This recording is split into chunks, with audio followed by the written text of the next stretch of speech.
कि जुग जुग जिया सुललना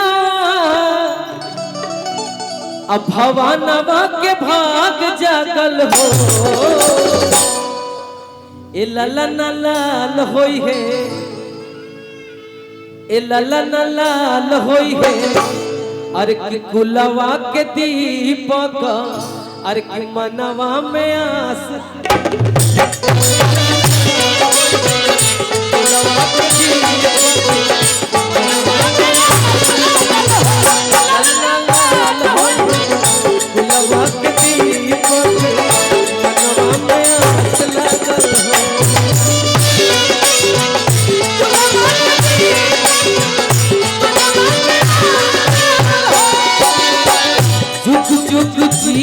सुललना भवना पक भाग जागल हो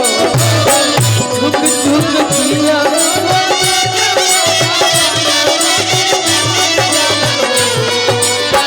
झुक झुक जिया सुललना भवना पक भाग जागल ए ललना लाल होई ए ललना लाल होई फुलवा के दीपक मनवा में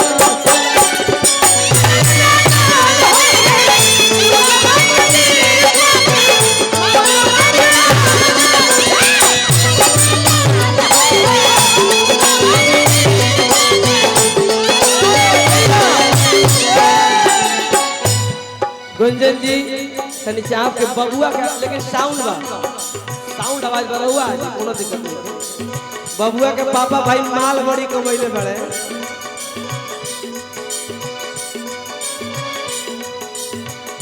आज के दिनवा सुहावना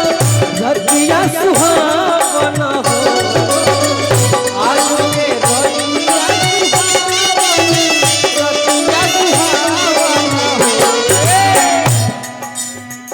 अभी तो हमने के संगे गावते रही जा और अभी हमने के संगे जिमो करत नहीं जा कुछ दिन बाद गुंजन सिंह जी के बहुत ही अच्छा बॉडी हो जाई लागल बड़े गुंजन जी एकदम रेगुलर कि जुग जुग जिया सुललना भवना पक भाग जागल हो जुग जुग जिया सुललना भवना पक भाग जागल हो सुना सुना सुना अच्छा पैसा माल मिले तो नाल बन अरे मर्दे ते इहे करबलो माले पर दालबाजी का हाँ ए भाई ये सिंह साहब के दरबार है आदरणीय गोपाल राय भैया कहाँ 2 मिनट खास आ जाते 2 मिनट खाली 2 मिनट खाली 2 मिनट देखिए माले पर दाल बजाता अभी ना बाजी अजीत जी भी बनी बेटा से दिल से नमन बा और गुंजन जी लड़का के बाबूजी बोलाई बनी लड़का के चाचू बतानी हमरो चाहिए भैया अरे कि झुक झुक जिया सुललना भवना पक भाग जागल हो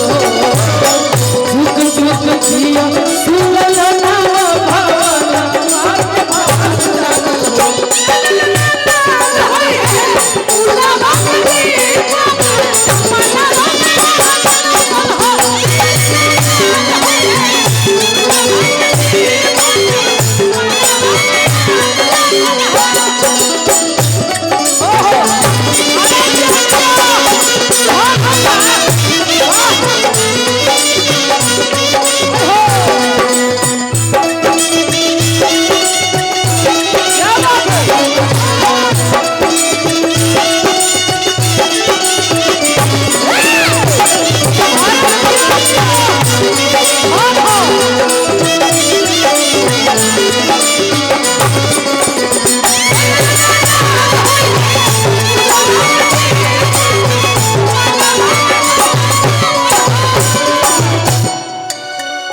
आदरणीय भोजपुरी का स्तंभ बड़े भैया गार्जियन गोपाल राय भैया हमारा बक्सर घर से 3 किलोमीटर के दूरी बा बिहार में तो बंदे बा ओने चालू बजतला इने के बाल तो सब ओनिए डालल तो 3 किलोमीटर साइकिल से होने आ एने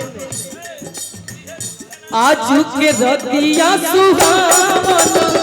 दिनवा सुहावन हो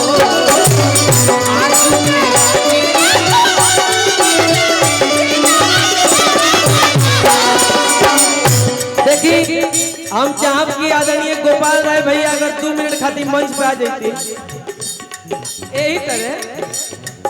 बाबा देख दी आज के रतिया सुहावन दिनवा सुहावन हो आज के रतिया सुहावन दिनवा सुहावन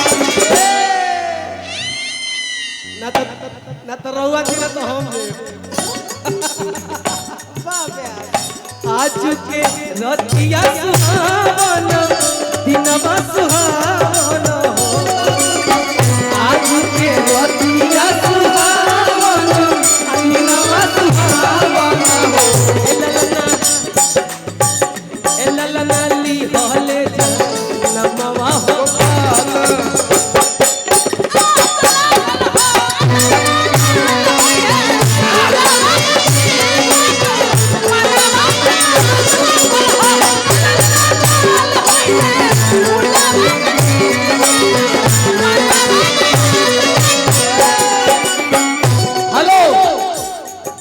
हम बता